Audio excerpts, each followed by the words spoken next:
What's good, y'all? Welcome to an episode of Buzz Boys. I'm your host, Terry, and tonight the Hornets try to get their revenge on OKC, part two, and we lost again. But much more competitive game compared to the first one. At times, this still got ugly, but we kept battling back. Even when the starters were in, it was close. One possession game. Going to halftime, it was close. Third quarter, it was close, and then all of a sudden they got to an 18-point game. Just momentum. Fourth quarter, came back and that's a good sign. Team fighting. And I mean, they still had some players in there. Like, it wasn't like the first game where it was just like, who are these people on the court? They still had, Isaiah Joe, Casey Wallace, Jalen Williams, their finals rotation, pretty much besides Shea, Caruso, and Dort, and I don't think Jalen Williams has even played. Everybody else was out there. So, this was the routine that we faced. I feel like we looked very good at times offensively. Defensively, still a struggle, but, offensively, it was sloppy.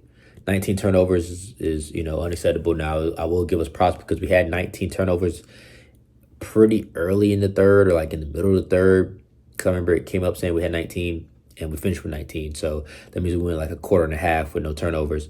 So we did eventually right the ship, and that's really what allowed us to get back into the game, is that we stopped turning the ball over, stop beating ourselves, and maybe you can focus on beating the other team. But just gonna, break this down real quick. I didn't get a chance to watch the game live, like from start to finish. I was on my phone. I was watching it here and there because I was playing basketball myself. I was out at the court and I was watching on my phone. But obviously, where I'm playing games and I'm sitting down and just a lot going on. But first notes that I have written down, man, Trey Man is him. It was a revenge game for him. He showed up, showed out, efficient 18, man. And I just love Trey Man. I love Trey Man's game. They did get the start tonight. So, interesting to see the way that Charles Lee is going to play with these starting lineups and, see what matchups he favors. But yeah, I loved what Trey Man brought tonight. It was great for us. Next, Musa is a real center. He's the guy. Like, it's no, Plumlee, Kalkbrenner, and Moose is our starter, bro. He's the guy. He's a real center. He's a dog. That motor, nothing's changed since last year. Nothing's changed, man. He's him. He's locked in. He's focused. I mean, in a game that we lost by 6 points, he was a plus 14. That just goes to show you, man. Like, he's a dog, bro. I love Musa, and we got that. We got that one right. I think we got that one right. He made Mark and Nick more expendable. Now, I do kind of, feel like if we were getting rid of Mark, we kind of could have kept Nick, but it is what it is. But yeah, shout out to Musa, man. He's a dog. He's a real center for sure. He's our starter for sure, 100% in my opinion. And I was saying that even before the preseason, but I definitely think Musa for sure. Next, Colin Sexton, great acquisition. Tonight, more efficient than he was the other game. Impact felt either way. And he's always going to be just an energizer bunny and make the right plays. He just plays with so much heart, just in the right place. And he's the one that kind of like willed our comeback because it was ugly for us. He's getting steals. He's scoring. He's just firing everybody up. He's throwing lobs. He's just doing all types of stuff. Just, firing everybody up. So I think he was just the perfect acquisition for us this offseason. Next up, man, Brandon Miller, man. He played like shit. Now, like I said, I didn't see the whole game, but in the parts that I watched, Brandon was fucking selling, man. He finished with 27% from the field. Disgusting. 3 for 11, 2 for 6 from 3. 6 for 8 from free throw, but the 2 free throws he missed was after he got fouled shooting 3, and then you go and miss the first 2 free throws.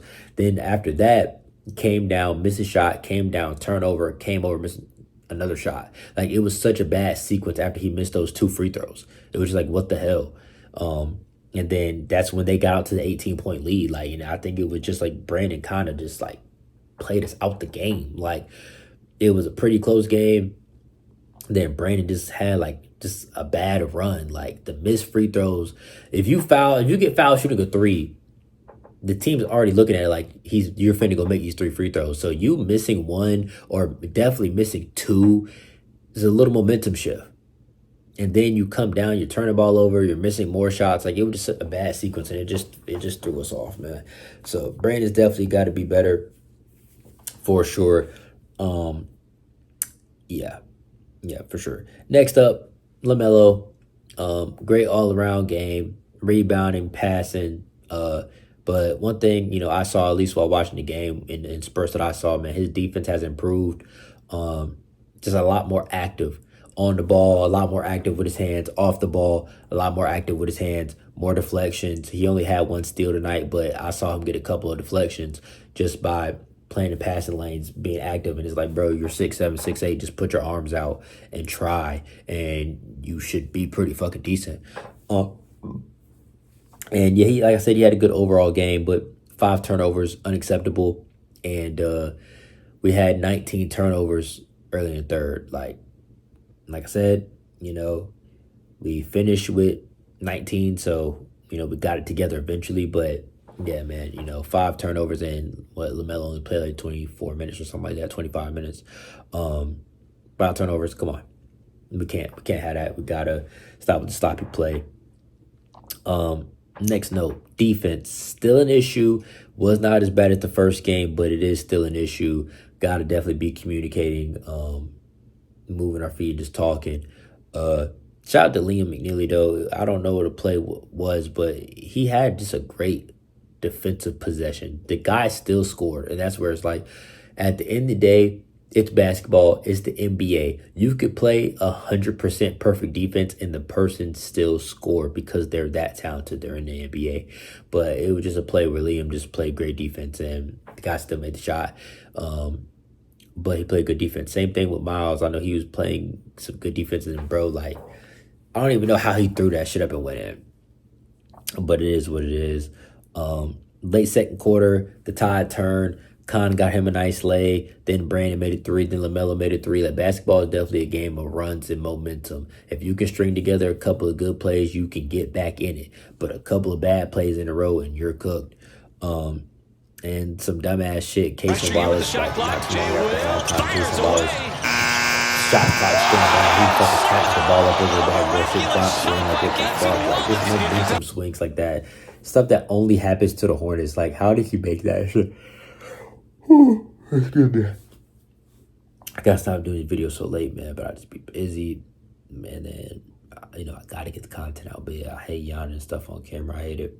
But yeah, it got out of hand in the third. We ended up down 18, man, and like I said, man, we can't be beating ourselves.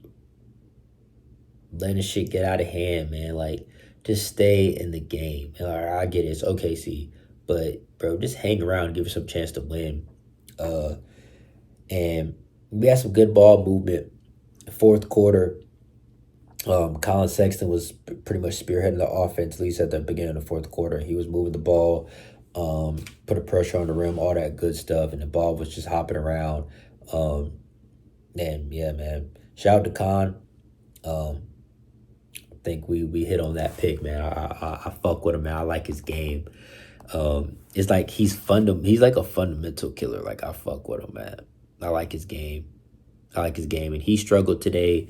Brandon struggled. Miles struggled. And it's like, considering we were in this game pretty close at multiple points, with them playing better, we're going to be all right for sure, man. But yeah, our next game, I believe it's the Grizzlies. No, it's the Mavericks. It's the Mavericks. We play the Mavericks, and they actually are the same team that destroyed that Thunder team after they destroyed us. So, we'll see if we come ready to play. Yeah. I think with that we'll look a little bit better. Versus them, just getting more practice time and more reps. Just kind of understand what you did right, what you did wrong. I definitely want to see us ready for the season opener. for real. I definitely want to see us prepared. It's like with the Panthers, man. Just you can just tell the team isn't prepared, bro. Like, especially with football, because it's even uglier.